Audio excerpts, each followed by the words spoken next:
Hello, friends, and welcome to episode 12.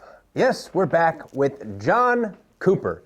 He came over, sat on my couch. This is actually his second podcast because the first one, as you guys are finding, was fudged up. Had a bit of an audio issue, but we're still fixing that and making it even better for you. He came and we had a great conversation about the industry, his being film, stunts, transpo. He's an IATSE guy. He's a SAG guy. He does all the things. He wears all the hats. He looks great in hats. And I was happy to have him here. So stay tuned and let me know how it is. You guys enjoying this? I have no idea. All right. Where we're at, make it all easy. So now, I'll set my timer and make sure I don't forget about that. All right, silence your cell phones. Oh yeah, I better do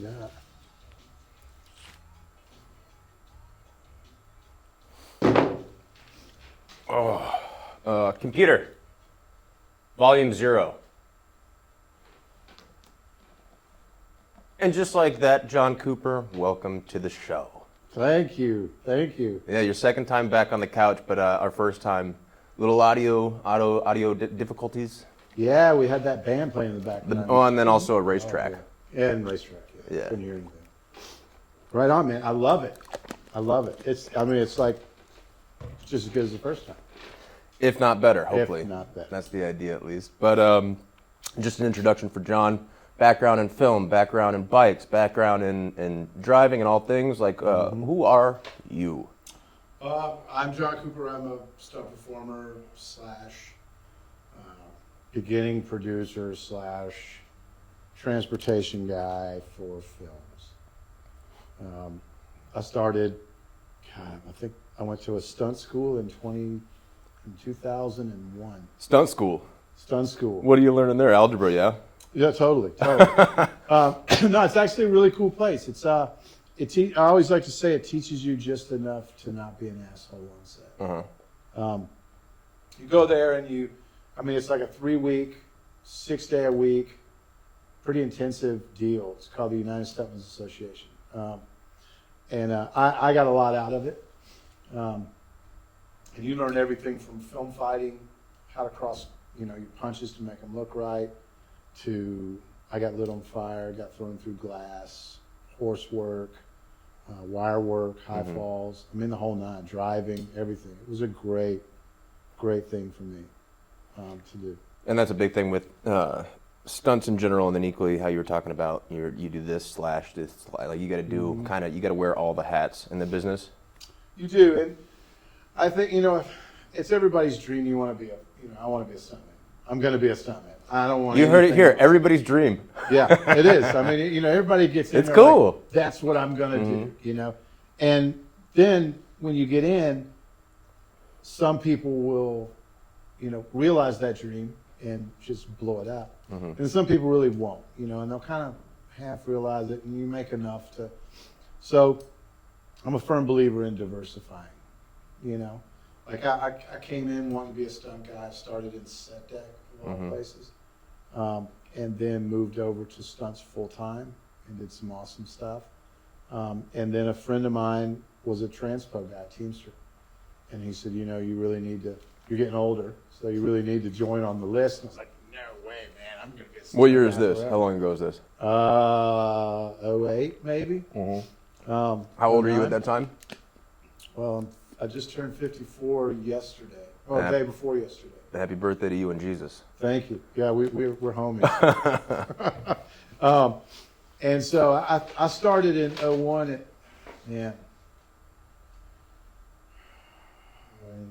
However old I was then. But then by 08, somebody was telling you like, hey man, you're going to get older, so you better have actually it was more like 12. I think it was more like 12. Okay. And he's like, He's like, don't put all your eggs in one basket. Exactly. Yeah. And I blew him off, of course, because I'm going to be a stunt guy forever.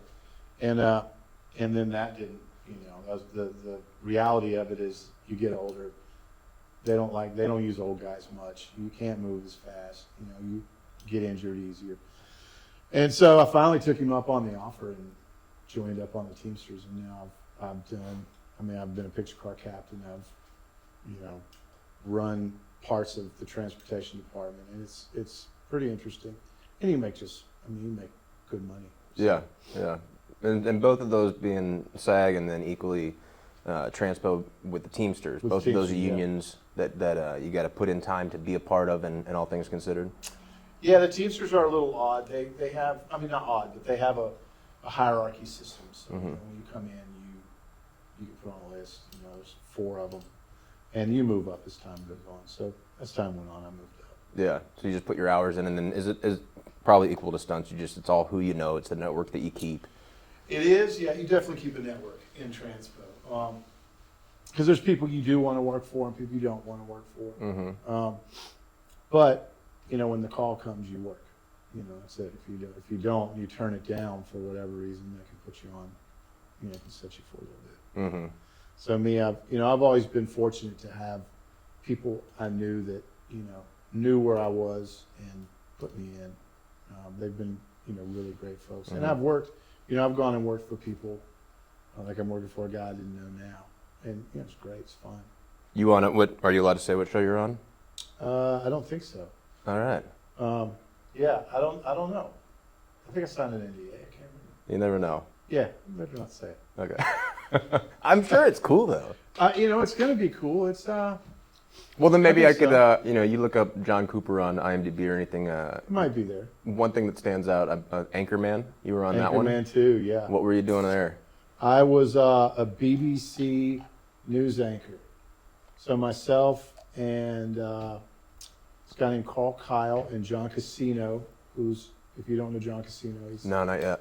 he is a legend in the business. He was Kurt Russell's guy Oh, cool. for like 20, 25 years. Just an awesome dude. I got sandwich in my beard still from That's okay. from those ham sliders. Check your. Golly, those Yeah. things are so good. Meg set us up. Yeah.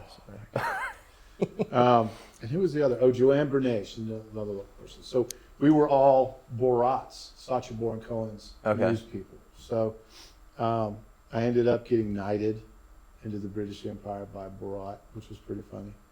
And I wrestled Ron Burgundy, and I got my nose broken. And just a good time. Just cut an elbow. Yeah, caught a punch thrown by another guy who's a good friend of mine. And I had to come up and grab him with an umbrella. You can see it in the scene. I run in and snatch him with an umbrella, and I'm holding him as the ghost of Stonewall Jackson tries to suck his soul out. And so and so he throws me off, and when he does, I have to fall into a fight that's going on behind me, and I'm supposed to get punched and cleared. And he threw the punch, and I saw it, and he saw it, and I saw that he saw it, and he was like, oh, and he hooked it, and it just flattened it out. Take one. Yeah. And the coolest part was I didn't say, I yelled out, oh fuck. Yeah. Instinctively, and fell out, and got up, went straight to the medic. Or no, I went straight to a guy named Andy Rusk. Mm-hmm. You know Andy Rusk? I think I know that name. Yeah, great guy.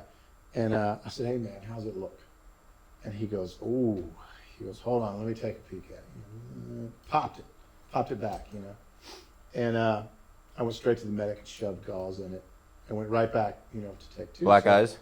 Huh? Black eyes. Black eyes? Black eyes. Oh yeah, definitely. Yeah. They were starting to black, so I went to the medic, got stuff in there, Mm-hmm. and I got some, makeup came by, and they were like, oh my God, just touch it up, we got to go again. So, and the coordinator, I guess, sent some guys over. Some guys came over, and they was like, hey man, did he get you? I was like, yeah, he got me. They were like, well, we weren't sure until you said, oh fuck, when you fell out of frame. I was like, yeah, that was a little unfortunate, but and then he ended up giving me the coordinator, never said a word, and just bam, $600 adjustment for standing there and fighting, all day. And well, so for our viewers, speak to like what it is to get an adjustment. Like, assuming your friends are always the ones that are hitting you. Yeah. How does it work? So an adjustment is based on the severity or the danger, or a lot of it's just there's some guys that give great adjustments, which are their monetary compensation on top of your day. Mm-hmm. So your base rate and then the bonus of like, that was sketchy. Exactly, Here's this. That was sketchy. So I did a 24-second fire burn. That's a very long fire burn. It was a neat I think fire you're just burn, on too. fire at that point. Yeah, you're just kind of you're just in it, you know. And I was in a bathrobe, and it was head to toe pretty much. And so I came out of the mayor of Bostwick, Georgia's house, front door on fire. And this really talented stunt woman who doubles kids, Emily Brost. If you haven't met her, you probably will. She's works all the time. Fantastic. She was Carl's double in The Walking Dead. Okay. The kid. Carl! Carl! Yeah. And she comes out after me on fire. And so they have to put her out. The mother has to put her out. Then has to come over and put me out. So during that time, I'm just doing the dance of the flaming asshole. And I'm shedding off layers that have fire on them. So by the time she gets to me, it's just my legs. And, Okay. But it was for a James Franco film called In Dubious Battle. And I think it was 24 seconds. And I think when I watched the film, it was literally me coming out the front door and just the start of her, and that was it. They cut the whole. Because that's how thing. it works, though. That's it, man. You know, but you can't burn kids on TV. What? Or in a movie? Yeah, you can't just. It's 2023. Good thing. Don't hold these kids back. I know. You know. I light those kids on fire. You just can't wreck kids for some reason in films. Well, and so I have not done a burn yet. I've certainly played with fire in all the wrong ways you do, but one thing I don't think people realize when you're wearing the suits, you got the gel, whatever it may be, they think that like once the fire's out, the heat stops. But that's the reality of like when you want to stop your burn is because it's going to continue after the fact, and that's when the real issue begins. Yeah, you definitely have to have done it. You know, you can't just jump in and do a big huge burn. I think my very first fire burn was a crotch burn, of all things. And it was literally just this. And so you learn, as you start to feel it, you can kind of gauge how fast it's going to come on. And you just drop down. And if you get in any trouble, you always bend forward and go down. You know, I've seen people not do it, and it's got them. It's bit them. So always, never breathe. Don't breathe when you're on fire. You shouldn't inhale flames. No, that's a big no-no. And you'll learn too as you do it. You'll learn where you can sneak forward and grab a quick breath or whatever you got to do. But I've done well over 100 of them. Oh wow, they're really great. Yeah, I mean, they're as long as you know how to dance. That's really all it is. If you got a great safety team, which I've always had amazing safety teams. I've also done skin-on burns, which is basically just gel and fire. And I had the whole side of my head covered in fire on top of gel for a TV preview that never even saw the light of day. Well, and how long do you have in that scenario? I think I was maybe up 4 seconds, 5 seconds. That's all they needed. Yeah. I could have gone longer, but it's neat because you can see the fire flickering over your eye. I'm sure you can. Yeah, yeah, it's pretty cool. Jeez. It used to be really uncomfortable. We used to keep the gel at freezing, and so by the second or third time, you're borderline hypothermia. Over it, yeah. Now with the new way they're doing it, it's all room temperature, and you got a nice gasket suit on, so you're sitting there. Once you're gelled up, there used to be a time limit. It's like 15 minutes. Once we start prepping, it's 15 minutes till cameras are rolling. So go ahead and have the camera rolling. And now it's literally you can gasket up and sit there. Oh, really? Wait it out, for as long as you need to. But really, it's not the fire that gets you. Like you said, it's the heat. Well, and so for 100 burns, adjustments across the board, what was the least and what was the most? And did that even correlate to how sketchy it was versus like what you were doing? A lot of the burns that in that 100 have just been me practicing. We used to have a place called the Stunt Farm. We're the Stunt Farm crew, basically. We're just a bunch of guys that came up together, and so we would go out there and practice. And so we did a bunch of stuff out there. We did all kinds of burns. We previewed that burn that I did 24 seconds. We did. There was a TV show called Constantine, and there was a burn where a nun was on fire. And it was blue flame, and that was actual practical fire. We were out there for a day or two mixing stuff up to get that Blue color, fire. yeah. And so I think the largest adjustment I got for fire was almost $5,000.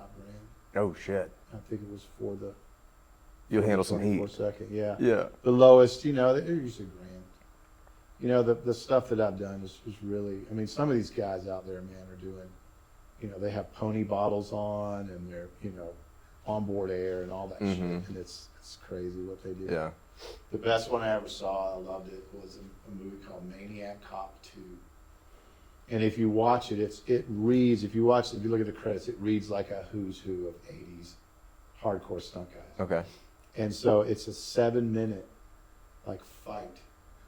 And the guy's grabbing people and bringing him to him and setting them on fire and ratcheting him up to the second level. Yeah. He tackles a guy, or a guy tackles him through a brick wall to a 3-story high fall on fire. It's Jeez. amazing.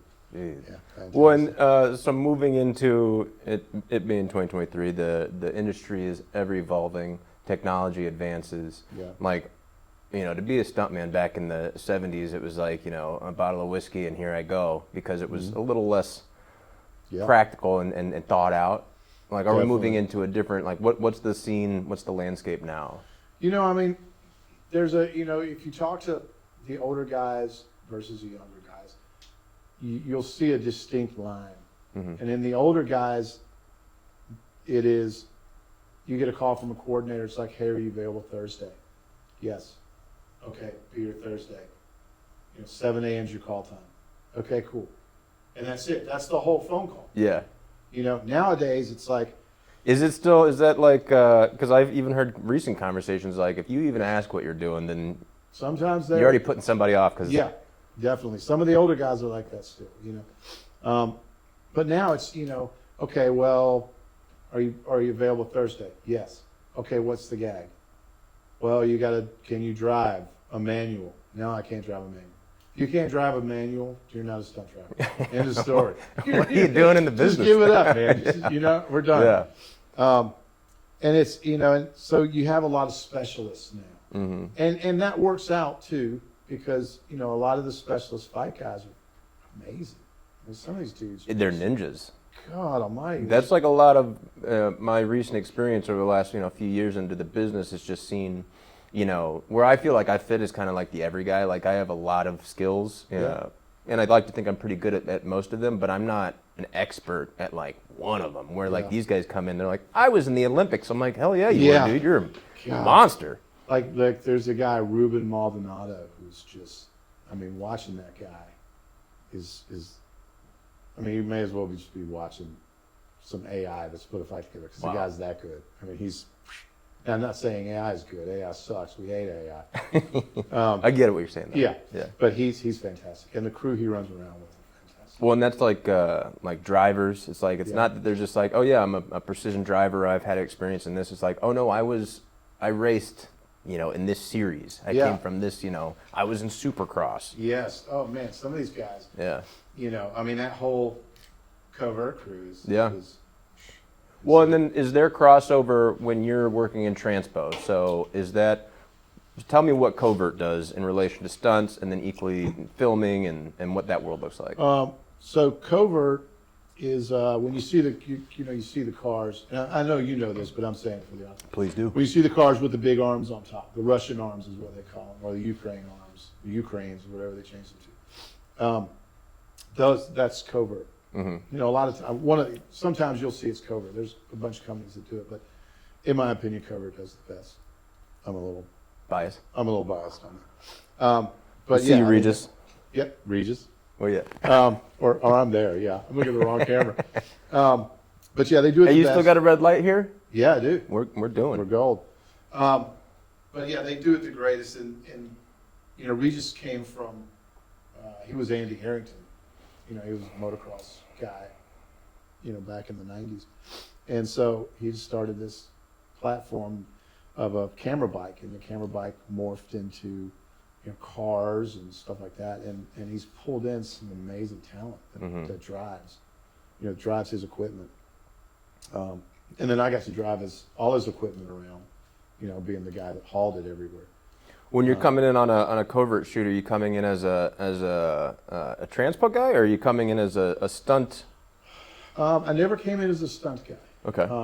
Because I didn't do anything other than to make sure the equipment got there safe, set up whatever I could, before they got there, so that all they had to do was hop in it, and then pack it up and take it home. Right.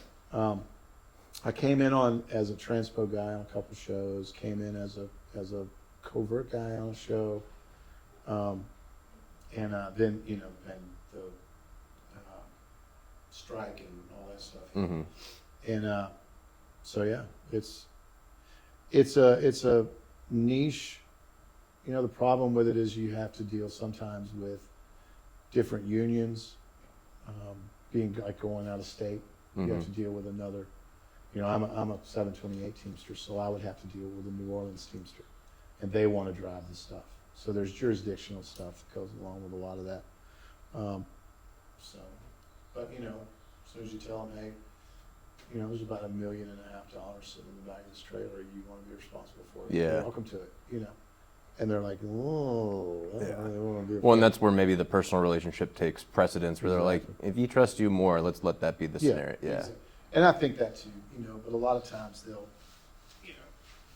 they want their work. Yeah. You can't blame them for that. They get a certain amount out there. If somebody comes in taking some of it, they get upset.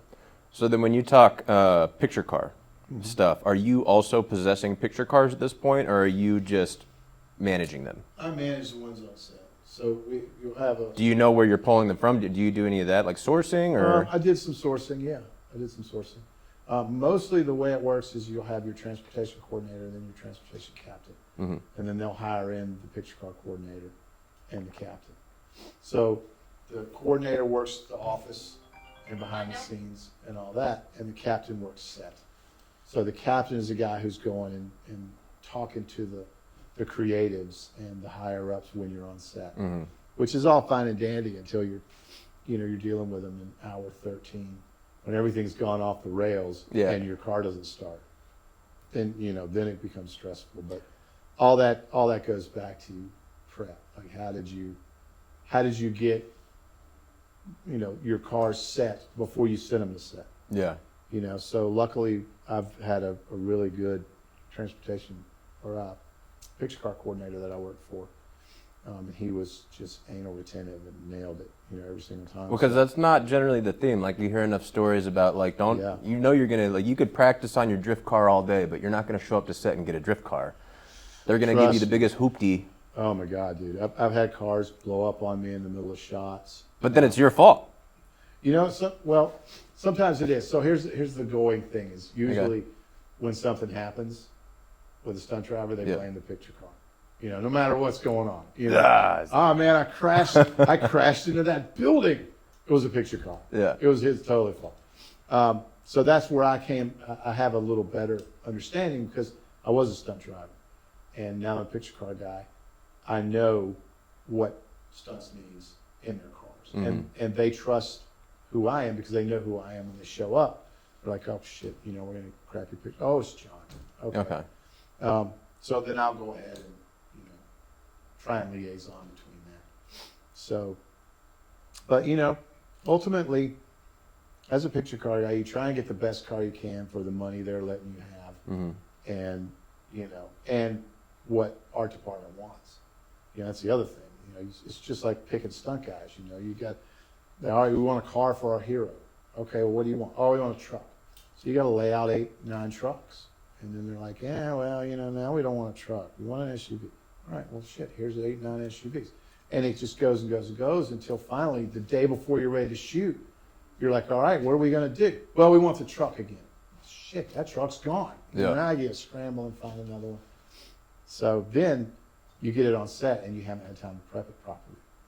So we had a show called One Fast Move.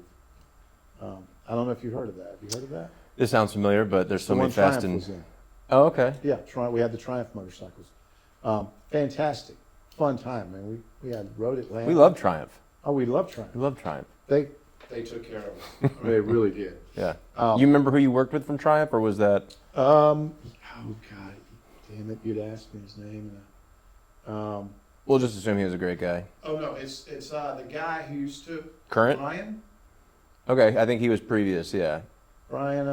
Stokes. That sounds very familiar, Stokes, yeah, Stokes, and that's the guy I talked to. I know Adam was a part of that whole thing. Mr. Vanderveen. Yeah, Mr. Vanderveen, and Kelly Blatz was the director. Okay. And his wife Evangeline is I guess a brand sponsor for Triumph.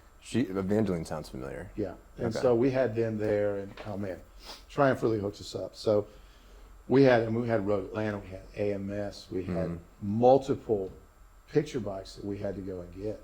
And so I hopped in a truck and was in Tennessee picking up an RC51 and back down South Georgia getting a ZX11, and you know it's just a cool bunch of bikes, and we torched the RC51. I mean, day one. We told the director, we're like, look, this thing came out of a guy's basement. It's in great shape. It's like really good quality, but it hasn't been touched. Oh, don't worry about it. He's just going to ride around the corner a couple times. All right. Yeah. So Nick Decay gets on it, and they're like, hey, man, you know, we want you to do some burnouts. So that's all it was all night. It was laid up on the tank, burning out.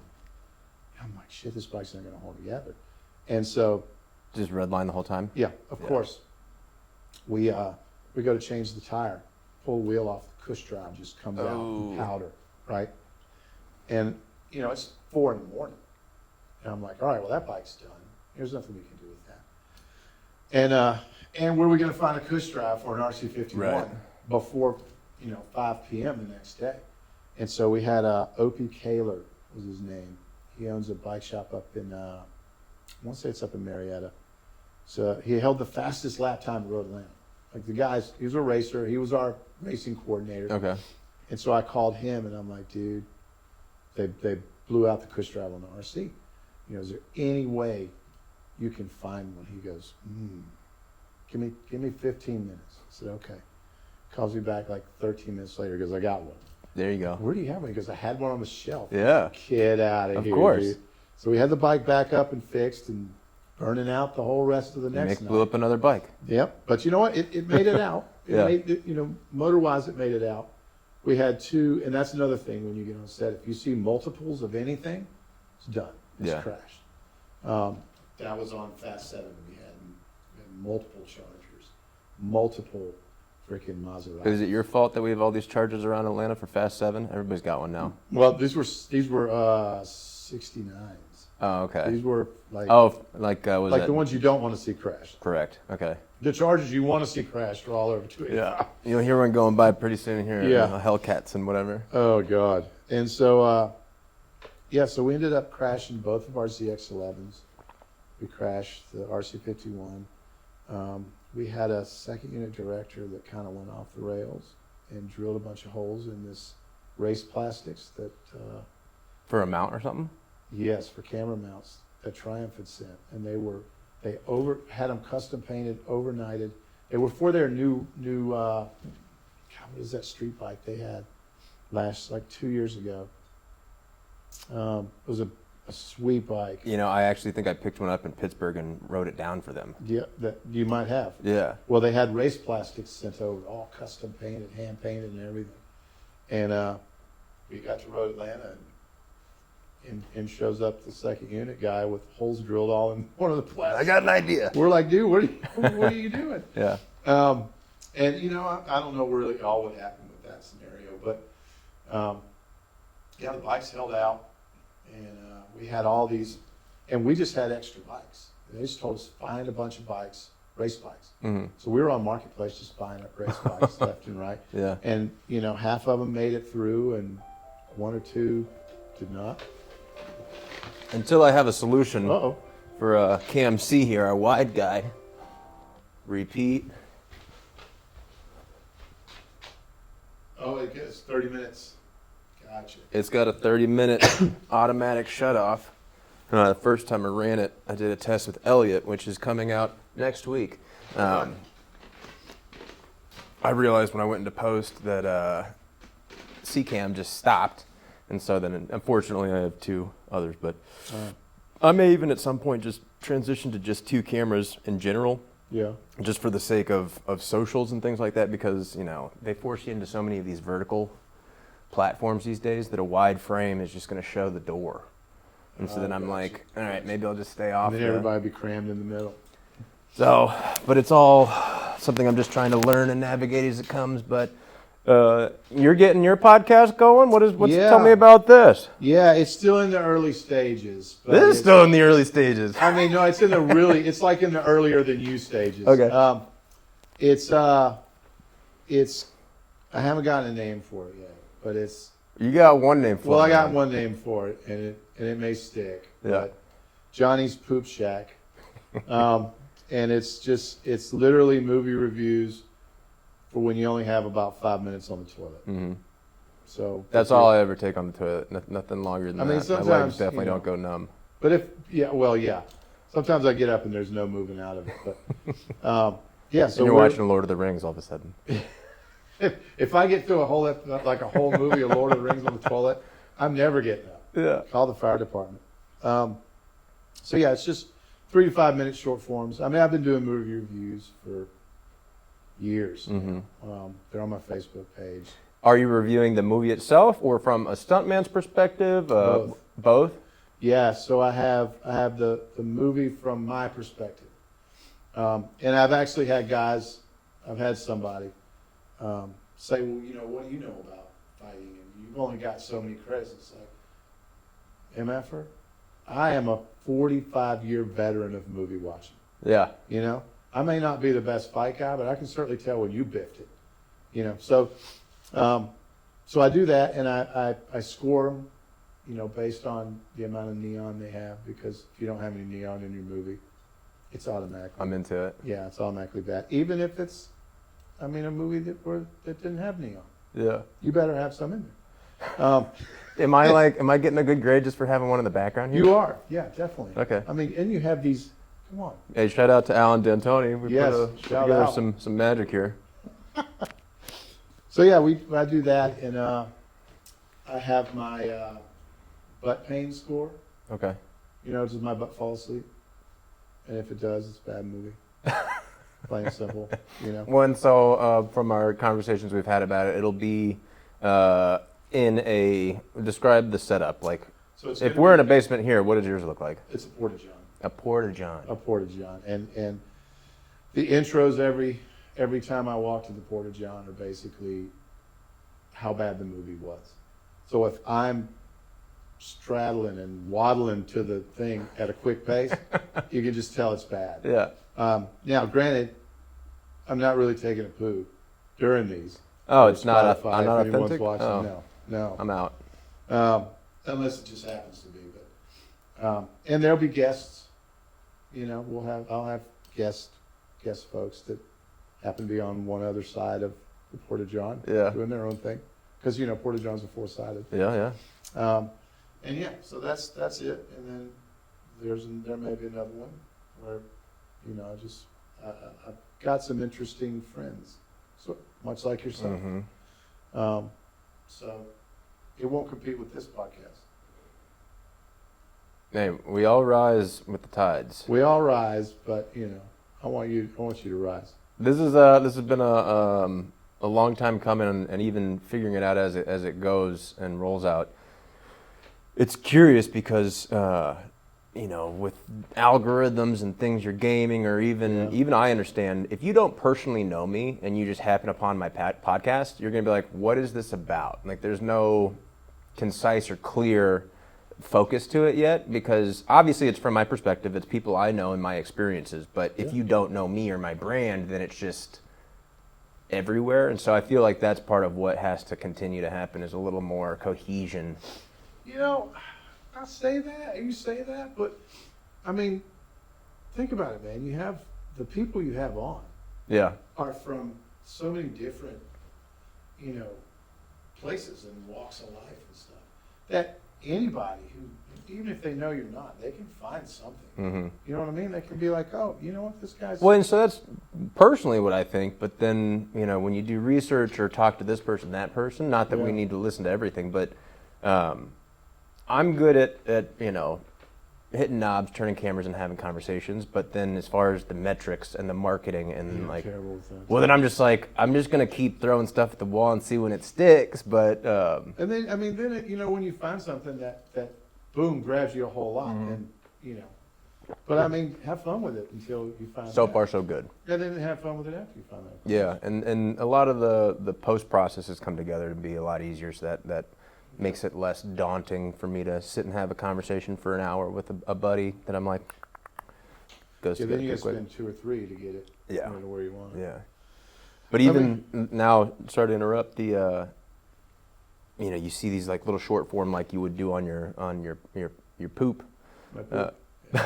Would be just these little 20-second bits that these get farmed out, and I got to still figure that out. But I mean, but right now, I mean, you got the best setup. I mean, you got a nice place. It's very comfortable. There's snacks there's snacks. for big boys like myself. Hey, And then you have cool motorcycles. yeah, So it's come together. what more could anyone want? What more could you want? Right. I think so too. More work. Yeah, definitely more work. But that's Once that's, we're that's back from coming. strike. back You're from strike. you're on a show. Was this reshoots? There was no, this. this is a big. This is at least until July. Oh, okay. And so Yeah. this is you on as a transpo guy. You on as? I am just a regular transpo guy. Oh, that's great.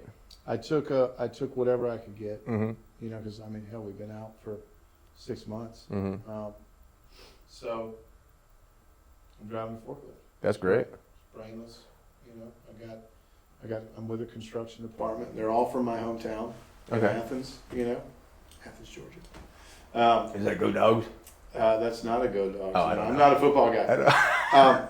But I love Athens, Okay. and so they're all from there, and they're great. It's easy, and so as soon as something comes along that where I'll pitch a car, or and I may move to pitch car coordinating quickly, hopefully, and then they'll pull me. How does that work when, assume you go in on the show you're on right now, you got to commit for the run You do. of the show, and equally they won't take kindly to you being like, oh, I got this job over here. Like, you can't hop around like that. You can. Well, you can. Within reason? Within reason. Now, a lot of transport coordinators understand money. Mhm. I mean, they understand money. So if you are a forklift guy and you get an offer to be a picture car captain, that's an upwards movement. So they can pull you without any, because it's easy to find. I mean, with so many people out of work right now, still, Mhm. it's easy to find a forklift guy. Not easy to find a picture car captain. That's good. Mm-hmm. And I like to think of myself as good.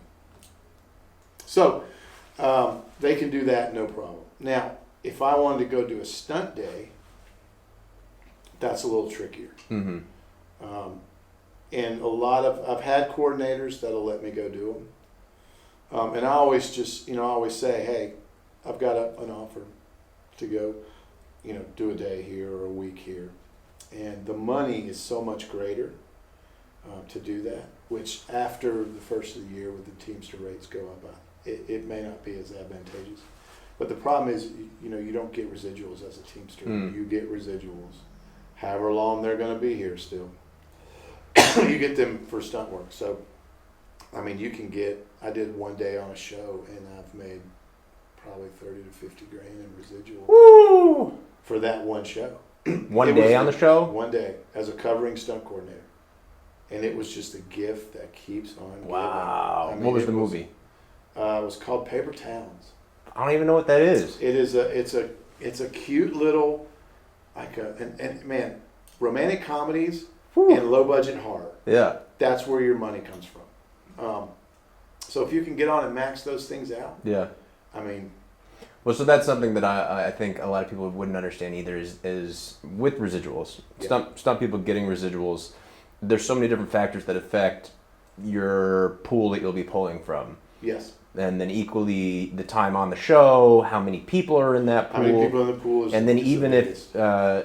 if you didn't get any FaceTime, then you're actually out. You can't, well, sometimes they'll sneak in. Because there's been a couple where I was like, I've been waiting around for a check, and I'm like, because I'm like and zombie number whatever, and they're like, well, was that you? And I was like, you know what? You'll get the check. It'll come. Okay. It may be late. Mm. That's another problem is, all the late crap that's going on. But low budget horror, man. Because, I mean, you can get on, the Terrifier 3, or you can get on Avengers Infinity War. And you're not going to get nothing for Avengers Infinity War. Because there's 200 stunt guys. Everybody, it's a good credit. But Terrifier 3, you may make a good bit of money off. Because it's you and just like 3 other dudes. Could be, yeah. Yeah. Yeah. There was a story of a guy, and he's a friend of mine, and I'll tell you the story. He went in for one day, and there was an actress, and she had to do, I think she had to smack somebody. And she was pretty well-known actress, pretty antsy about smacking someone. Yeah. And so he goes in, and they call him in for a day to oversee it. And he goes in, and she's freaked out, And so he talks to her, like a normal person. And he said, "Hey, can we clear the set and let me have her for a few minutes, and let me just talk to her." And so they cleared the set, comes back, everything goes great. Then she goes in and says, "I want him on set every single day I'm on set for the whole movie," and maxed it out. And he was the only stunt guy. And I mean, he's made hundreds of thousands of dollars my gosh. off that show, Yeah. So you never know. Hey, that's the other thing. Always treat. I think that always treat anybody you see on a film set like your best friend. Yeah. And I think who said it? Was it Sam Jackson said it? The toes you step on today may be attached to the ass you kiss tomorrow. And I mean, PAs, everybody, messes with PAs. It's like, I never do. I'm like, man, PAs are the best thing ever because those guys become producers. Yeah. And then you show up on set to do your job, and that PA is a producer, and he remembers you for what you did. Well, and, let it be a lesson to everyone. Golden rule applies regardless of what industry you're in. Don't be a dick. Don't be a dick. Don't be a dick. And it's easy for people to be a dick on a film set because the pressures, man. Everybody's so... And the timing, and then like hour 16, everyone's tired. 16, yeah. And literally, man, everyone's drowning. Yeah. On a film set, everyone is drowning. And if you're higher than them, they will grab you to try and get to water to breathe. Yeah. Because the one we're on now has a schedule that's insane. I mean, we just got our first. I'm the second transpo guy on the show. And first one that burned out. Was it? Oh no, he drives the truck. I load the truck. That's pretty much it. Okay. And we are 5 weeks out from shooting, and we just got wood for the construction to start building sets. I mean, it's insane. Where are you guys shooting? Assembly. I'm not familiar with that one yet. Do you know where Third Rail is?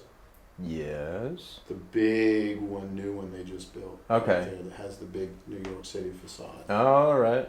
Yeah. Yeah. That's like right at like we're 285 and. Yes. Okay. The old GM plant. Yes. Yep. Okay. Which my grandfather, I believe it's my grandfather, used to be a manager, general manager of back in the day. Living in Athens, or he lived over here? I don't really know where he is. He was dead before he was. Still dead? Oh yeah, he's definitely still dead. Oh, okay. I want to say he was murdered, is what my mom says. Really? So, I don't know. I never met him. Oh my gosh. Some intrigue. Yeah. In our family. So yeah, man, that's pretty much stunts in a nutshell. Just show up, be cool, don't be a dick, because that really right there, that's the biggest thing when people hire. You could be the best at whatever it is you do, but if you're a douche, you're not. If somebody can't stand to be around you for 14 hours a day, you ain't coming back. Whenever I have conversations with I went to film school in Orlando, Valencia. It's a college now, full university. That's always the advice I give. It's just like, if I enjoy being with you more than this superhero right here, Yep.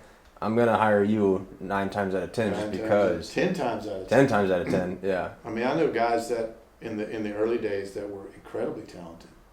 I don't see them anymore. Mm-hmm. You know, they got that rock star mentality, and we know some rock stars, Mm-hmm. and they don't have that mentality. I mean, the guys we run with are fantastic. Yeah. You know, but those guys, they got it, and it got to their head, and they, you know, got too much syrup in them, and that was it. They're gone now. You know. What's been your experience with East Coast, West Coast? Like, do you have any friends over on the West Coast? Because it is pretty like just like with It's very tribal. tribal, right? It's very territorial. It's not so much anymore. Back in the early days, it was. And I decided a long time ago that if I was I couldn't expect these guys to hire me if I didn't go out and meet them on their own turf. Mm-hmm. So I hopped a plane, flew out to California, this was right after I'd done Road Chip, the Chipmunks movie. Okay. And it was goofy. I didn't even make the movie. I made the preview, which is great. And Buddy Joe Hooker, who's a Buddy Joe. If you guys don't know Buddy Joe, go look up Buddy Joe Hooker. If there was anyone I could get on the couch, that would be a conversation. If I could get him to sit still long enough. If you get him to sit still, if he had about 2-3 beers in him, yeah, the best conversation you ever had in your life. That guy is amazing. Yeah.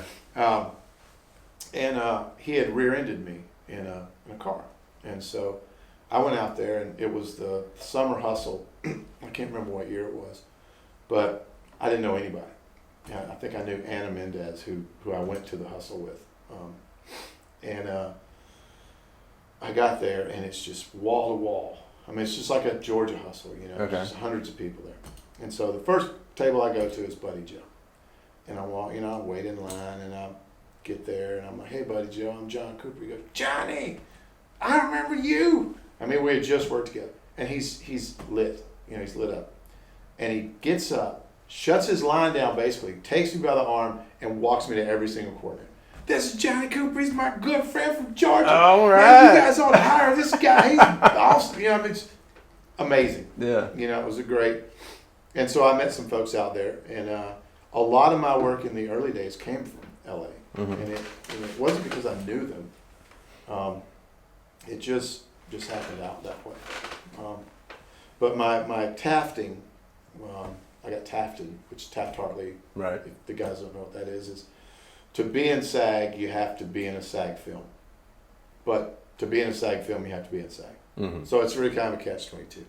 And they don't do vouchers anymore, correct? They don't out here. Okay. They're hard to get out here. And so what they can do is Taft-Hartley.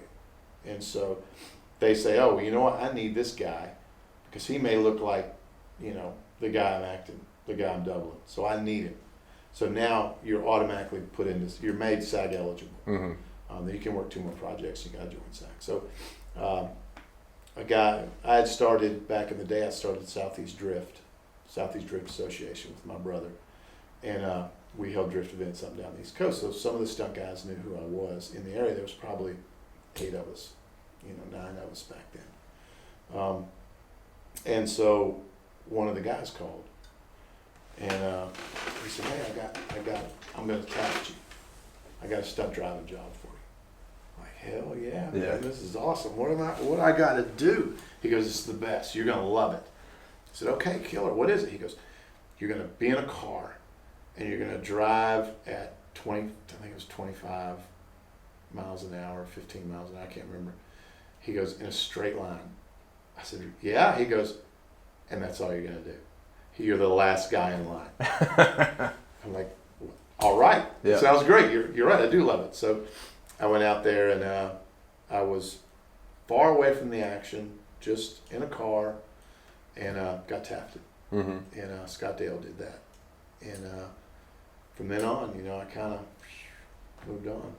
And rolled cars, jumped cars, Mm-hmm.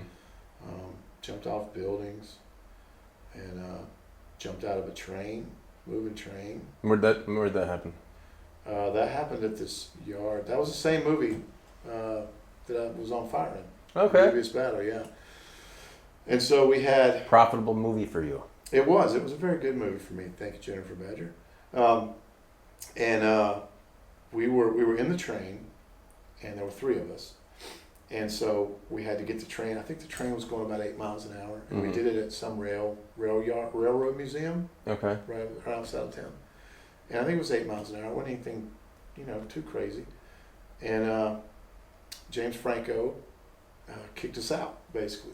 So they were like, "We don't care how you get out. Just he's going to kick you out, so get out."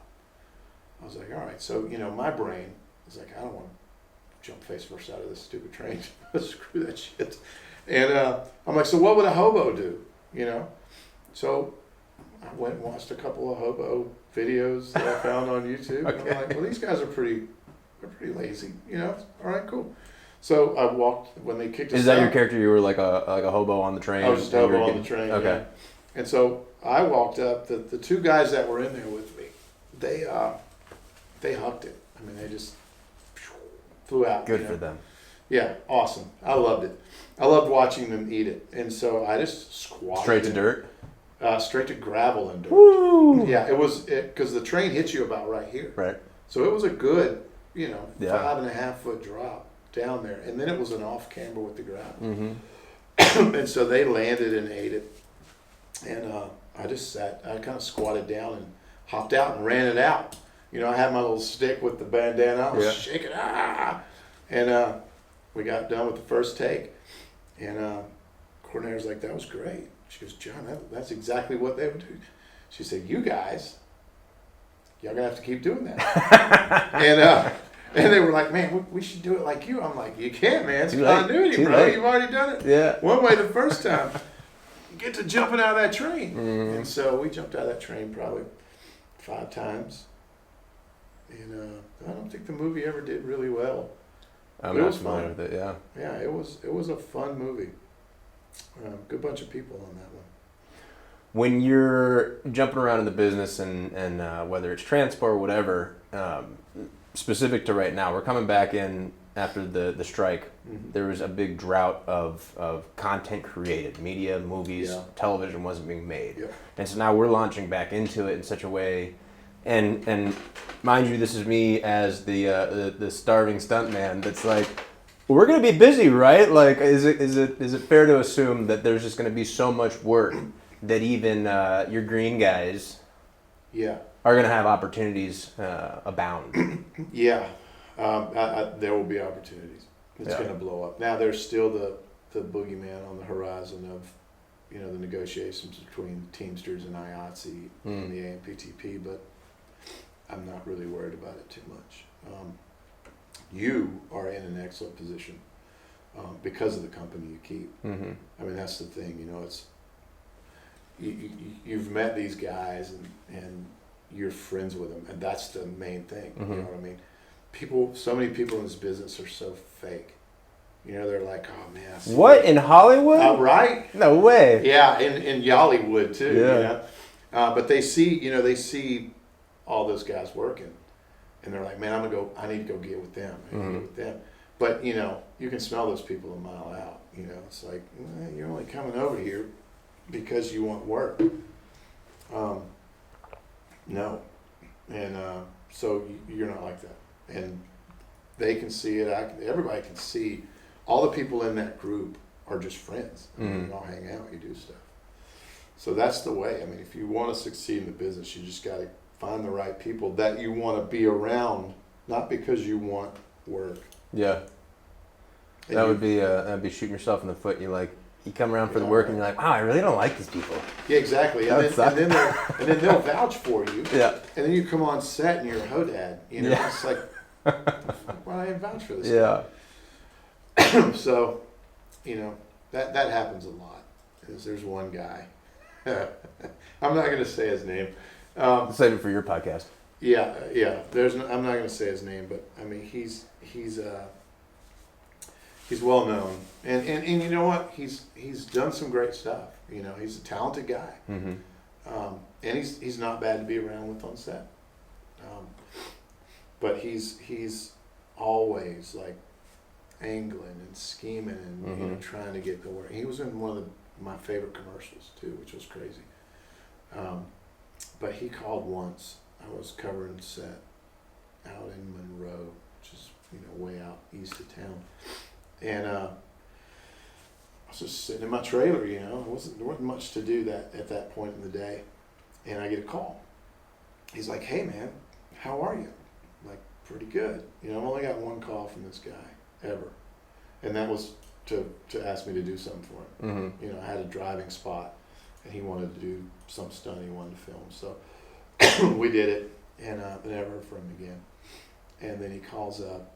He's like, "Hey, you know, I want to come out and shake your hand and give you my stuff." For people that don't know, that's how we get work. The hustle. The hustle. There are no agents, you know. There are none of that. You're your own agent and try and sneak on movie sets and give your shit to people. And so I'm like, yeah, you know, I guess. Which that conversation we should definitely unpack after this story. Oh, definitely. Yeah. I'm like, yeah, sure, you know, whatever. I'm out in Monroe. You know, it's an hour and a half outside of town. Oh, no problem. I said, okay. I said, you know, what's it about? You know, it goes, I saw you got a show.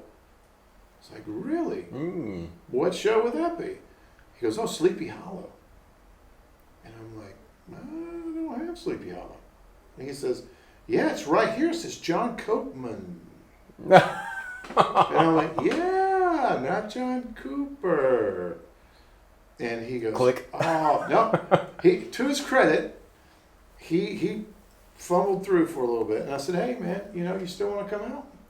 Oh, yeah, definitely. Let me see what my day looks like. Never heard from him again. Yeah.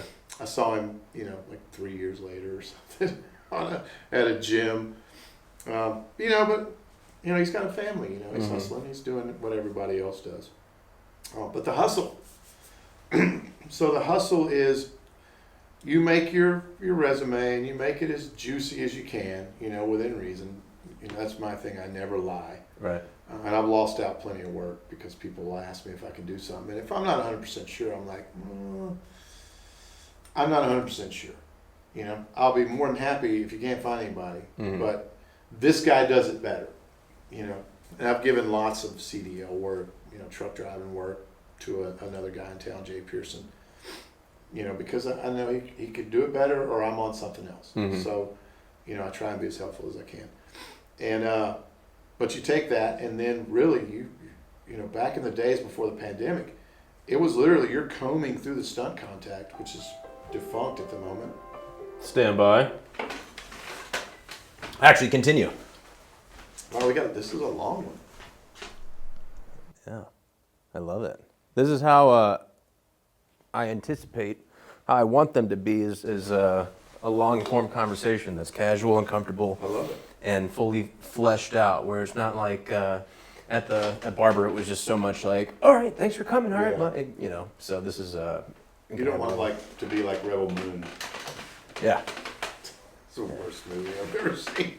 Anyway, so and then you hustle. You're doing the stunt contact, which is pretty much defunct now. I think somebody's trying to bring it back, but There's a few different things that pop up that I'm not familiar with any of them in the first place, so I just assume them all to be the same, and I'm just like, I don't know what I'm looking at, and I wouldn't know how to navigate it in the first place. yeah, it was a neat publication. You know, it showed you A physical? Yeah, it was email at that Okay. point, and it showed you know what shows were coming, and it had them, you know, a good bit in advance. Stunt Contact was pretty good.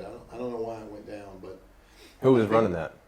some out in L.A. I think Okay. maybe he died, and That would explain. that might be it, and he's probably still dead too. Since you know you never know these days, Yeah, I don't know. Your grandpa might have killed him. or vice versa. Vice versa. Vice Yeah. versa, you never know. So he, I guess he died, maybe, and his wife was trying to run it, and maybe didn't. Yeah. I don't know, but it went away. But you would line them up, and then you would make a list of all the ones in your area and who the coordinators were, and you would get in your car and start trying to find them. And there used to be a group on Facebook that had all the little yellow signs and where they were. And who they were. They would, you know, Because they'll put out signs around town that Yes. are faux production sign with false names and all the things, because you still got to know where you're going when you show up somewhere. And so Yes, and so they'll have arrows pointing, and and so then you would have to get past security, and that was always a fun. there could be an entire show just about hustle stories. Yes. Because the things I've heard since my time in is just comical. Oh God. It's so outlandish. It's much higher level production value happening to break into set than the actual film Yeah. taking place that these stunt dudes are doing. I used to have a kit. I called it my hustle kit, and it was literally a clipboard and some gloves on a clip Yeah, and a roll of tape, or blue tape. yeah. And that was from my set deck days, so Yeah. that was my breaking into set kit, and it worked like a charm. Only if it's the beginning, When nobody knows each other when yet. nobody knows each other. After you've been there about 3 months, 2 months, everybody pretty much knows who's who. Right. And so it got me through a lot of places. So did being in transpo, When knowing how it all worked. for me, understanding and learning hustling was wild, because my time, coming up in film school, you learn the very just traditional way of filmmaking and how that works, and Yeah. resumes and coming up under somebody and time, and then set protocol and all things considered. And then to spend, a decade in Los Angeles, running my own productions, working on other productions, working on big shows, little shows, you name it. It just always baffled me, like, until I did it firsthand, like, and saw how it actually took place, that you can go to a very high level, production, assume like a megalopolis Yeah. type film, Yep. sneak your way on, find the person in charge, give them your resume, and they take it. And they take it. And there's potential that you'll actually get with even. I've heard people Yeah. like on the same day they were like, actually, I need a guy right I need now. a guy right now. Can you, yeah. And this is that's happened. after spending my time in Los Angeles on casting couches and coming back for callbacks and all this stuff just to not even get a line in a movie. Yeah. Where all of a sudden I get like a role and I'm speaking and I'm like, Yeah, you did have a role. in I that. did. Yeah. Yeah. that's So like awesome. when things like that happen, I just it cracks me up because people don't know. No, they don't.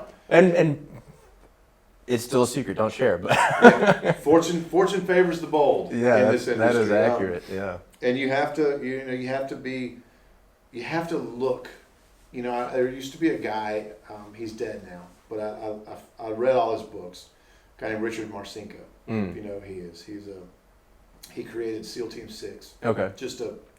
He's a guy. Whenever you saw like a terrorist incident, he was the guy with the big huge beard that. Let me tell you about this terror.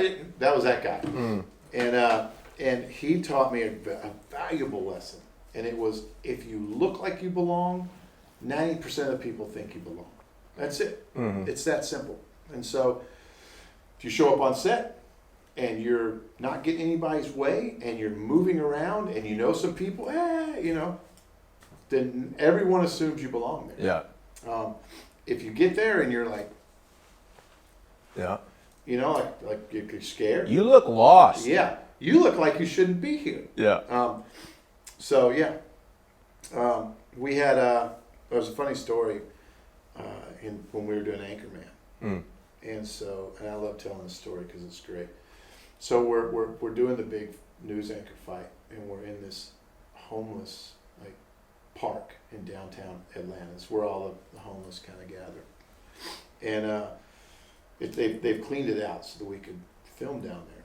So 2 incidents happened that day, and the first was we were all, it was noon. It was like noon, I think, and everybody's kind of sitting around, and they're right in the middle of a scene, and actually it happened in a different day, but anyway, they're right in the middle of a scene, and it's us, and it's all the news crews and all the A-listers that are there,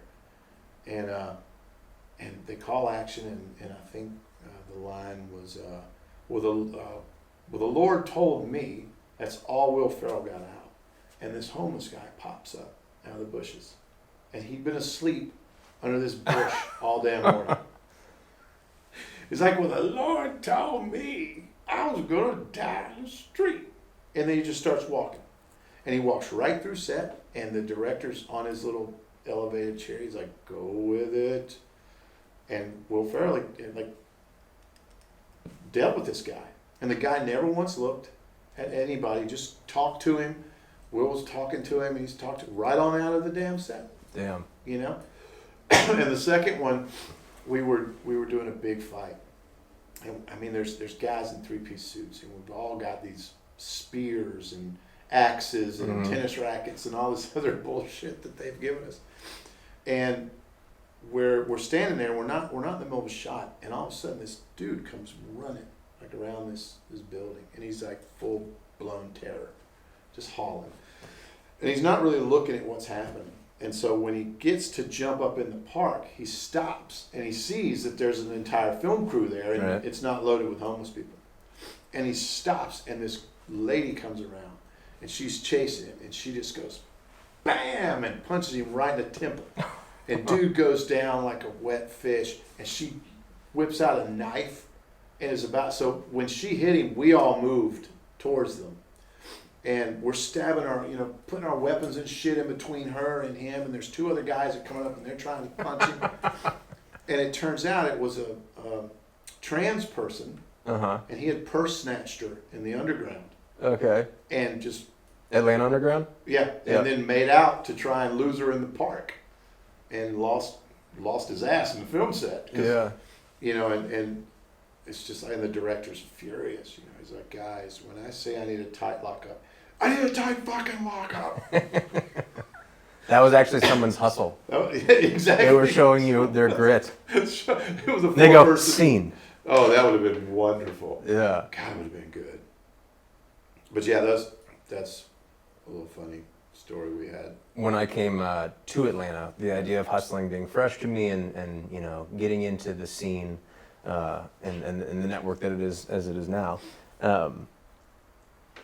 I don't know if you're familiar with COVID, but it was within the same 2 weeks, and so my entire entry into the space That's right. and any idea of that taking place went right out the window, because the idea of getting onto set was already difficult. But then now, it's not even that it was difficult, it was you're going to be a liability, so you're actually fucking us. Yeah. So don't even try it. It was like a weird in-between time. And so that was a wild experience to just like show up to a new industry. Feeling I got my way in, I felt like I was welcomed in, but all of a sudden it was like, oh no, we're closing the gates. Yeah. We'll see you on the backside. And they closed it down. Yeah. And if you weren't vaccinated. I think at that point it was all, you got to be vaccinated. Yeah, I didn't want to get vaccinated, to be quite honest. But to work, you had to. Yeah. And so that was a big thing, because stunt people they're athletes. I mean, they're high level athletes. They're not football players or anything like that, but they're stunts is hard. Mm-hmm. Even the most basic stunt is hard. Fall into your back. That sucks. Yeah. That really sucks. I've cracked a knuckle, fall into my back, knock the wind out of you. I mean, it just sucks. Too many of those and you're done. Yeah. So you really gotta, and I'm in, peak physical condition, as you can tell. But, but it is, so a lot of those guys didn't want to get vaccinated. And so that was COVID was a big deal for the film industry. And then when we finally did come back, it was the Gestapo in there. Well, now that I even think about it, I don't know if it's like I broke my knee before the strike, so I was off films from last year. The COVID police. Oh God. Is that even is that still a position? No, I haven't seen that. Because it was so prolific. It was. They were. Well, and to explain COVID police. So the COVID. They were literally like the secret police. They would show up out of nowhere. Mask. Check your mask. Your mask is on. It was an entirely new department that had been added to film that didn't exist before, and so you could go get a training. So it would be any number of people that would be in pursuit of this type of position. Mostly PAs that found a new way to make some extra cash. $2 more an hour. Can't knock them for why, but how it was handled and how they operated on set was just a little comical at times. It was rough sometimes. And when it's like you could be wearing a mask or you could be in a fight scene and they're like, put your, Yeah. and you're like, I'm in the middle of I'm something in front right of now. camera. Yeah. You know? Yeah, that was the COVID police. And some of them were cool, you know, and some of them were absolutely not. And that caused a lot of friction on set. Yeah. There were a lot of people. And you couldn't argue with them. Mm-mm. If you argued with them, you were gone. Mm-hmm. You know, and they knew that. Some of them knew that. And they would just needle you. You give them a little bit of responsibility, a little control. Yeah, they They're took gonna- it to the nth degree. Yeah. I'll show you who's in charge. Yep. And that happened a lot. Yeah. I saw more than a couple people get fired. Yeah. You know, or not asked back. Mm-hmm. You know, you don't fire anybody in this thing. You just lay them off. Yeah. Yeah, I saw a lot of that. Wild times. God, dude.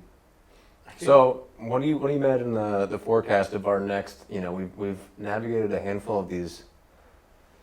I mean, all right. How about this? In the experience of your career, Yeah. the last few years, has this been an anomaly or? Definitely. Yeah. I haven't seen anything like the last few years, you know, between COVID and the strike. Mm-hmm. Strike was historical. I mean, it was long, man. And, you know, that's the other thing. It kind of pisses me off because a lot of people blame SAG for the strike. And it's like, no, SAG had maybe 4 to 5 weeks of actual negotiations, you know. There's 6 months there Mm-hmm. where the AMPTP didn't want to bargain or the writers were doing stuff. Mm-hmm. And it's like, geez, man. And that's what I think the difference will be if the Teamsters go on strike, if IATSE goes on strike. The difference is the Teamsters don't play that. Mm-hmm. You know, the Teamsters are the strongest union in film, and they don't play. You know, it's like, oh, wait a minute, you want to go what? You want to walk out of the meeting for a month? No, get your ass back in here. Mm-hmm. And they you know, because the Teamsters can, and that's the thing, they don't flex their muscle, but they have a lot of muscle in film. Mm-hmm. Because nothing works if the Teamsters don't work. You can't do anything. Mm-hmm. So I think that they'll negotiate with them fairly. And if they don't, then the Teamsters, you know, I mean, you're talking oldest. What's the timeline of this? I'm not even up to date on what. June, I think it is. I think June is the Teamsters and IATSE contract negotiations. I think it's when the contract ends, so they'll start negotiating before that. And man, we've got a lady, Lindsay Doherty, who's the head of the movie, or she deals in the movie. She's like pretty much the head of the movie division. Okay. You know, I don't think she's there in title, but I don't know. I'm drawing a blank here, but she is no nonsense. No nonsense. And so she's not going to let them slip with anything. Mm-hmm. And, you know, historically the Teamsters haven't let them slip with anything. And they know that, Mm-hmm. you know. And so, my opinion, I think you've just got a bunch of people who run these studios now that aren't filmmakers. You know, they're money guys. Yeah. And, you know, their job is to make their shareholders money.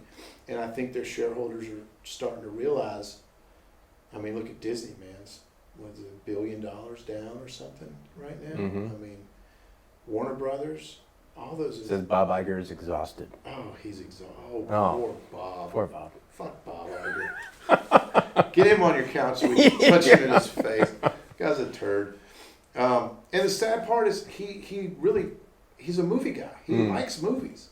You know, he grew up watching movies. And so does Zaslav.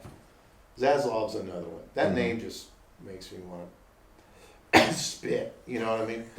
But they're both great at what they do, and that's making money. Bottom line guys. Bottom line guys. And so, I'm sorry, but film has never been.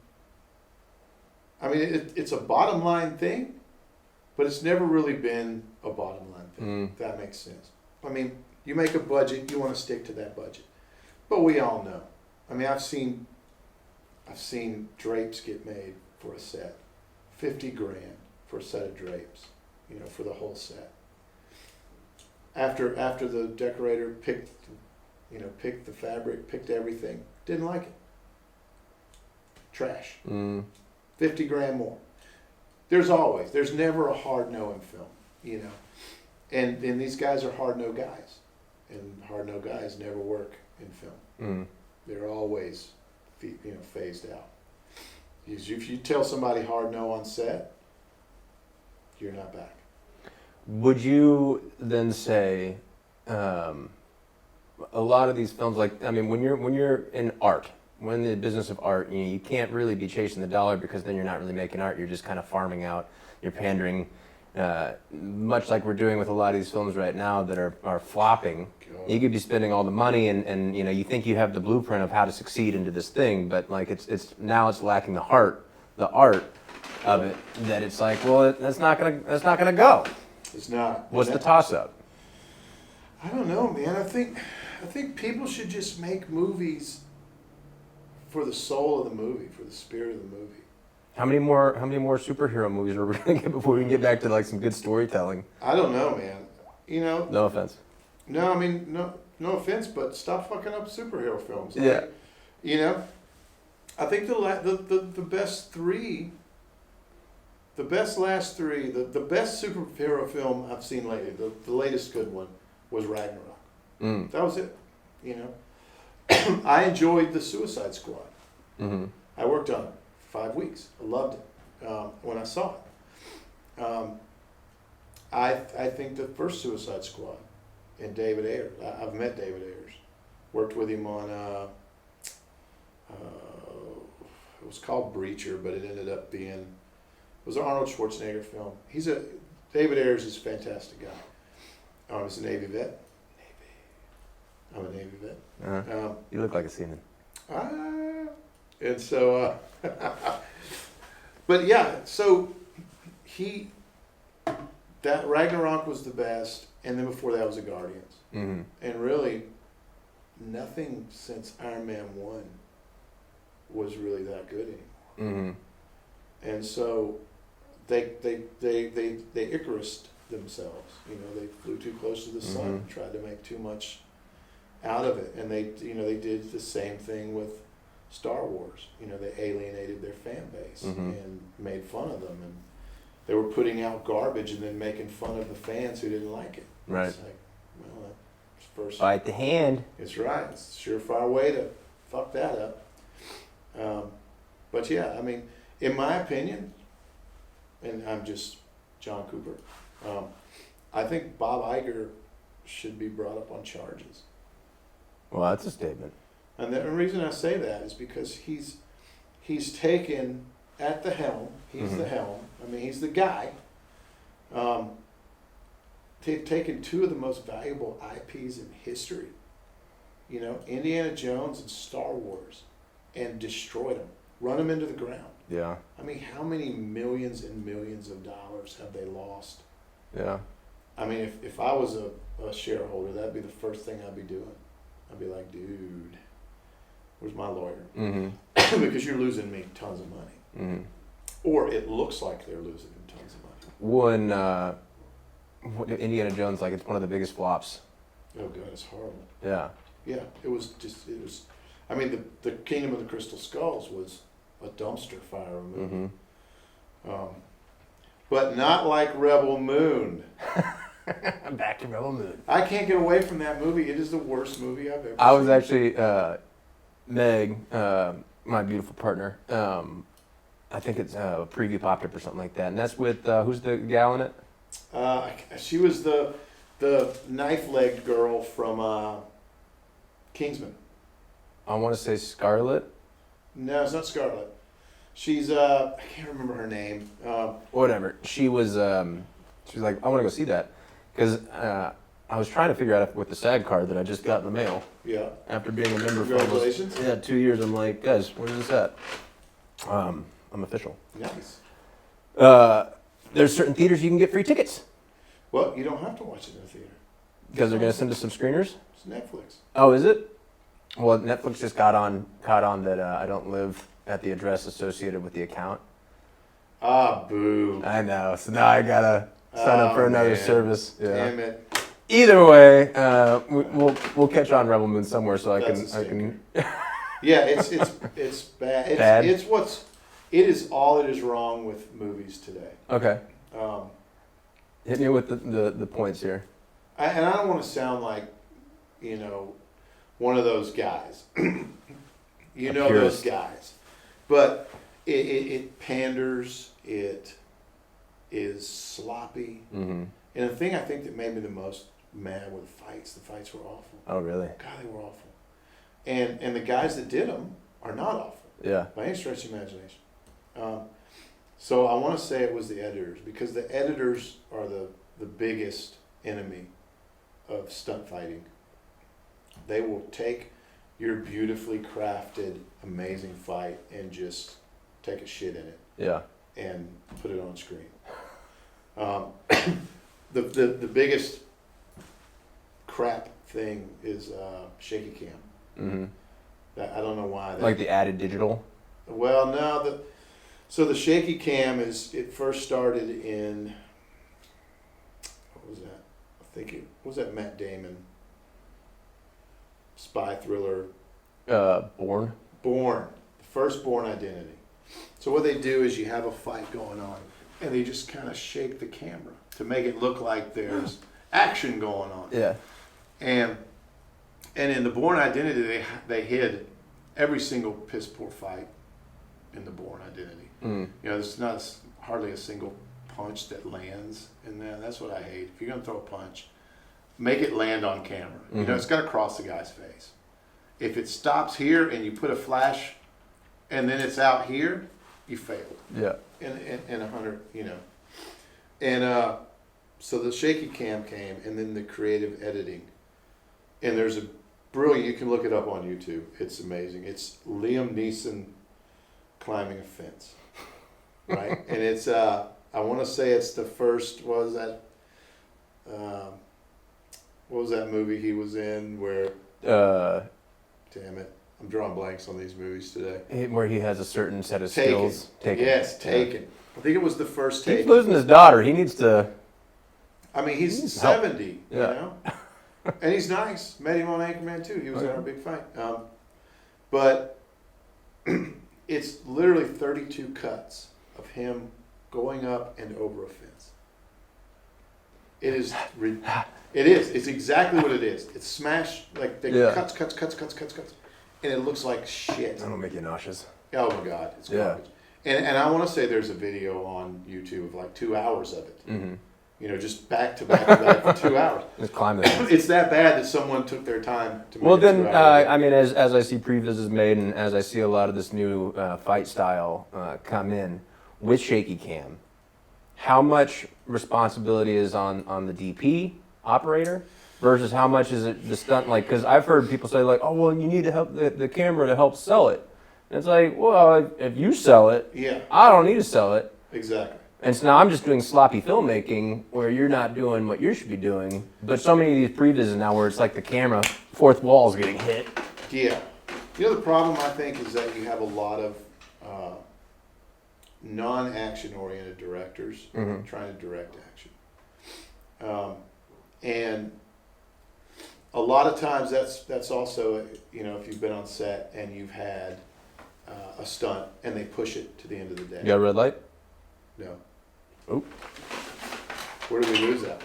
That's the question. This is likely a battery thing. Glad I asked. Shit, we were just going. Yeah. Luckily, we have camera wide guy as my safety. Okay, cool. I should have looked at that. I don't think it was very long ago that it went. I can't imagine it was. Stand by.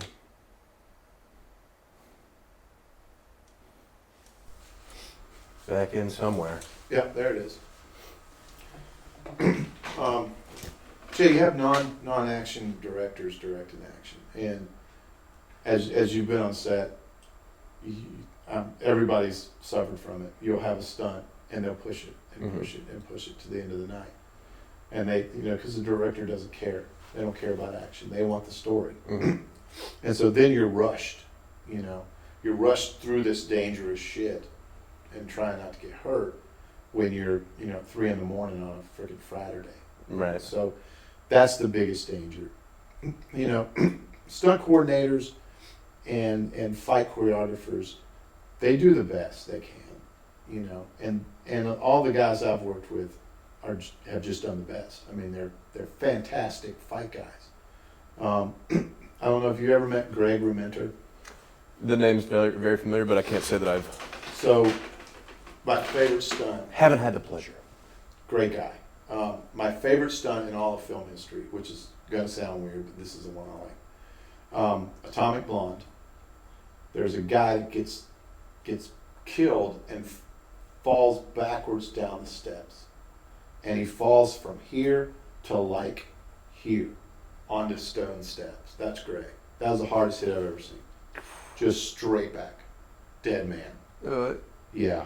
Insane. And that's my favorite stuff. Anyway, so Greg's a fight guy. And I've worked with Greg. Greg's a good guy. I've done fighting with Greg. Did Greg take the hit? Oh yeah, that was Greg. That was him? Okay. Oh yeah. You watch. All you got to do is it's in the hallway fight, and it's Scarlett, who did fantastic. Continue. Yeah, and Scarlett, who did fantastic, and who else was in there? Daniel Hargrave was in there, and Greg. And it's just a 3-person fight. It's a wonderful fight. If you get a chance to check it out on YouTube, it's fantastic. And they had a director, same with John Wick, who knew fighting. David Leitch, I believe, was Atomic Blonde. And then you have Chad Stahelski's in John Wick. And so those guys know action. And so they film it. Daniel's brother, Sam Hargrave, who did Extraction, another action. So that's the beautiful part. You should have action directors directing action. Would you say that's the progression that's happening? Is guys like Sam are getting now from second unit to actual just director? Yep. Greg's going to be another one that's going. Greg Rementer. Greg Rementer. Yeah. I hesitate to say this, but it's funny, even Extraction being directed by Mr. Hargrave. If that wasn't just from my vantage point, a 2-hour fight scene.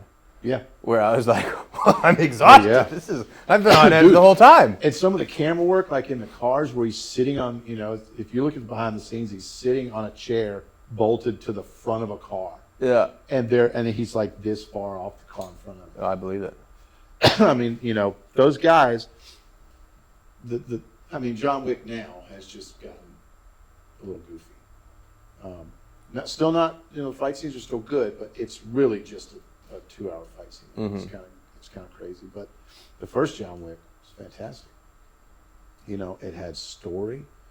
It was at its heart a country song. You fucking killed my dog.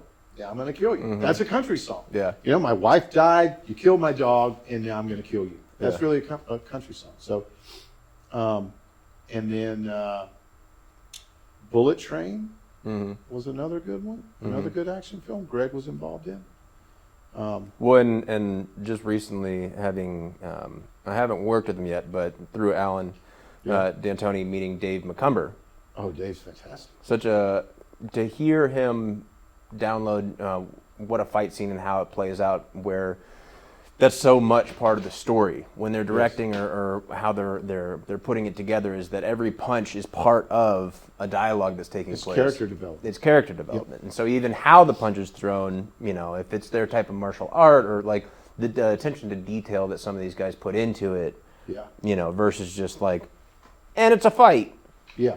And that's how a non-action director looks at it. Oh, it's a fight. Let's get out there and fight. Just do something. Yeah. And that's not how it's supposed to work. It's funny, D'Antoni. First time I met D'Antoni, we were on Originals. Okay. Which was a Vampires in Love type thing. Came after Vampire Diaries. And Alan shows up, and he has to do a pretty gnarly, to me, stunt. And he had to run forward, hit a mini trampoline, launch with his back into a concrete post. Yeah. That was built to splinter, and it was a special effects concrete special. And he did it, 3 or 4 times. That's the first time I met D'Antoni. Full send. Yeah, Alan's amazing. Yeah. Stunt for him too. And he's He's coordinated. light on his feet, that man. I know. Yeah, he's built like a brick, but he can flip around with the best of them. Yeah, he's like a tank. Yeah. He's like a English, not an English bulldog, a Frenchie. He's built like a Frenchie. He kind of It's reminds me because of he's a fancy Frenchie. like a Frenchie, isn't he? Yeah, he's like a Frenchie. Yeah. Yeah, totally great. We love you, Alan. Yeah, definitely. And I say I'm using a lot of names because I'm hoping some of our audience will go and look these people up because they're amazing, talented people. Yeah. So I'm dropping names. But yeah, that's where I think that the world of action films needs to it needs some light shined on it.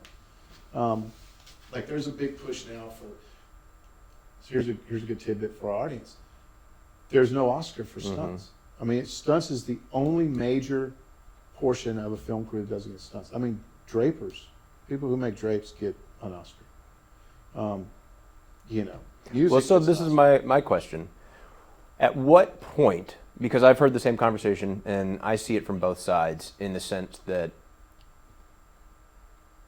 if everyone knew the business of stunts and equally the opportunity that lies in stunts, are you, when you are asking for the attention, because maybe back in the day, assume how it used to be, your paycheck was the reason why you're taking the hits and you're indie in the background or whatever your role is. Like, you don't want to know who I am, and as long as you don't know who I am, I'll keep cashing checks. Yeah. Whereas now, are we entering into the stage where if you're looking for that attention, you're cracking the door open too much? Like the good old boys club that it exists is going to go away because now it's going to be, on your LA casting to go get your stunt part, whatever.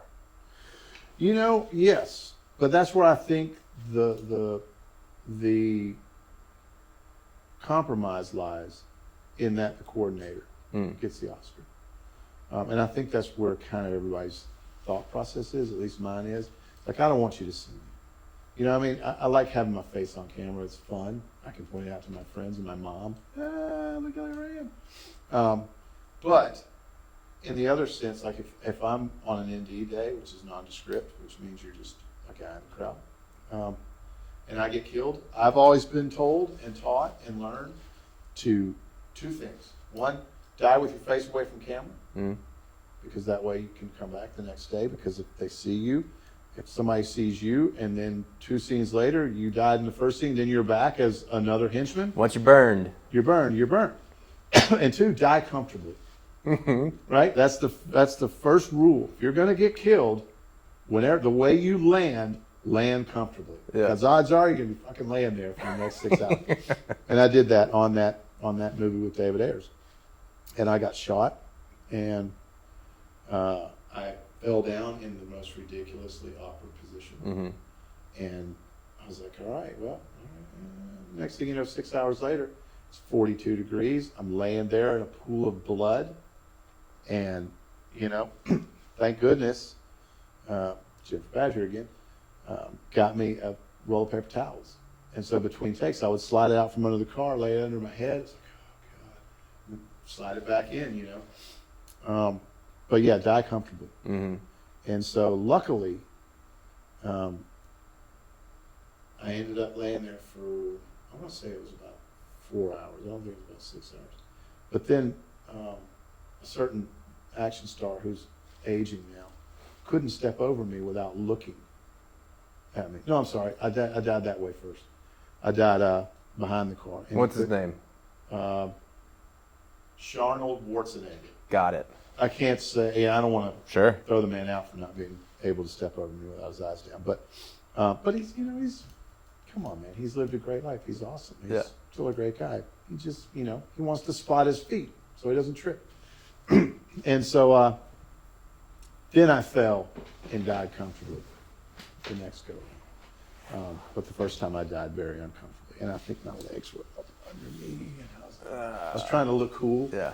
Yeah, bad move. Bad news. All bears. that to say, Oscar-worthy performances such as that, a coordinator that's a realistic position that should be Yeah. notarized at this point. But a you know notable. what they do?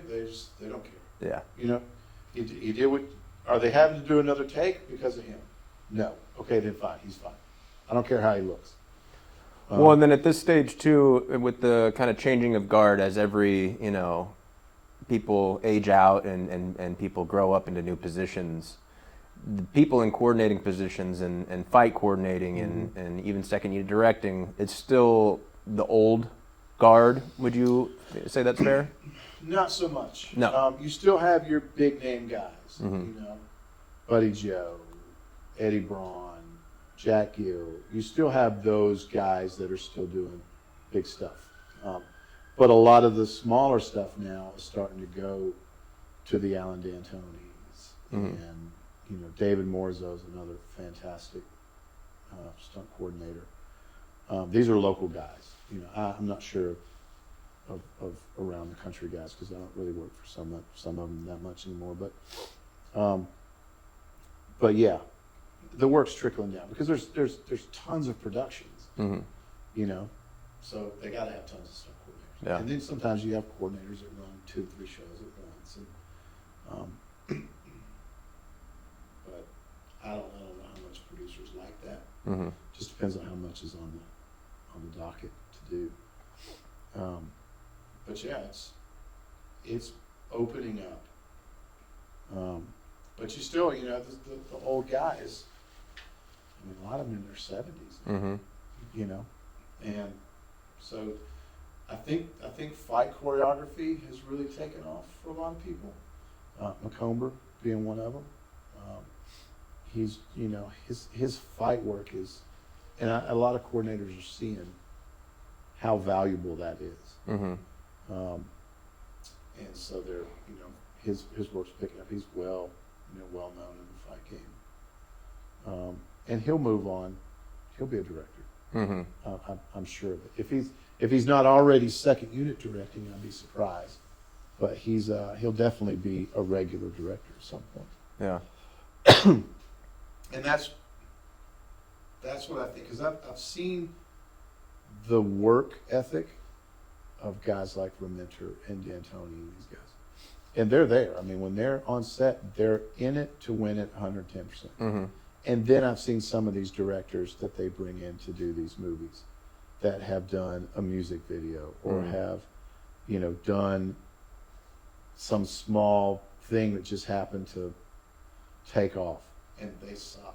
And I've been on shows where the studio sent somebody down to take over, to assist them. Yeah. And Which is like hiring a A-list actor and like they just want the name attached for whatever exactly. reason being. Yeah. Yep. And that happens a lot. Yeah. A lot of folks phone it in. But it's a weird dynamic when you're on set and watching everything go down. Like there's so many crazy things that have happened behind the scenes that I don't know if you can say or. We'll find out on the couch here in Bad Beard's basement. Yeah, right. I will say one. We had Samuel L. Jackson. We were doing a movie called The Banker. And Samuel L. Jackson is one of the most awesome human beings you'll ever meet. He, every morning, gets in early and reads an honest-to-God newspaper out front of his trailer. Don't ever ask him to come in early, because he's not on your time at that point. Yeah, he's reading his newspaper. And so we were well known on that one into going long, like going hour, 2 hours past, 13, 14, 15 hours. And so I think it was his last day, and he was ready to go, and he had told him, I don't want to go over 12 hours. He's an old guy.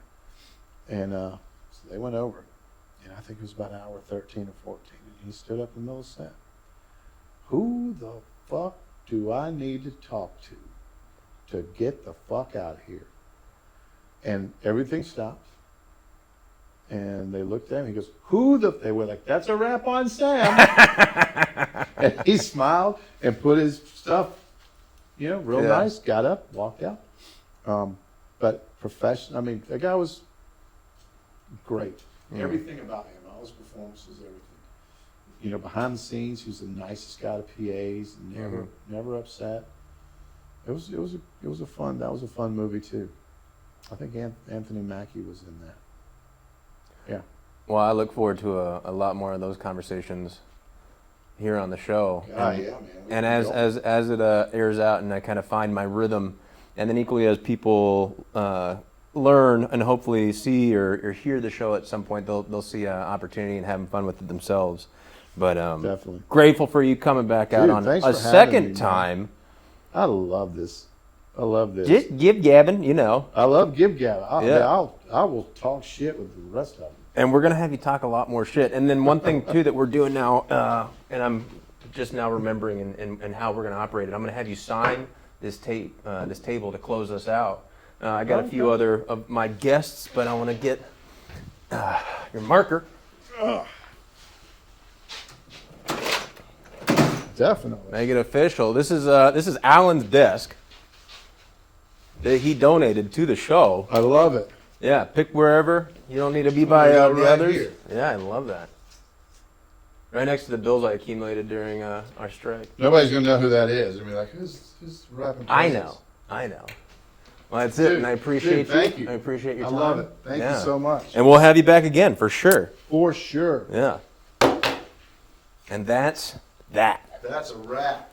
Man, that was awesome. Thank you for letting me just jabber.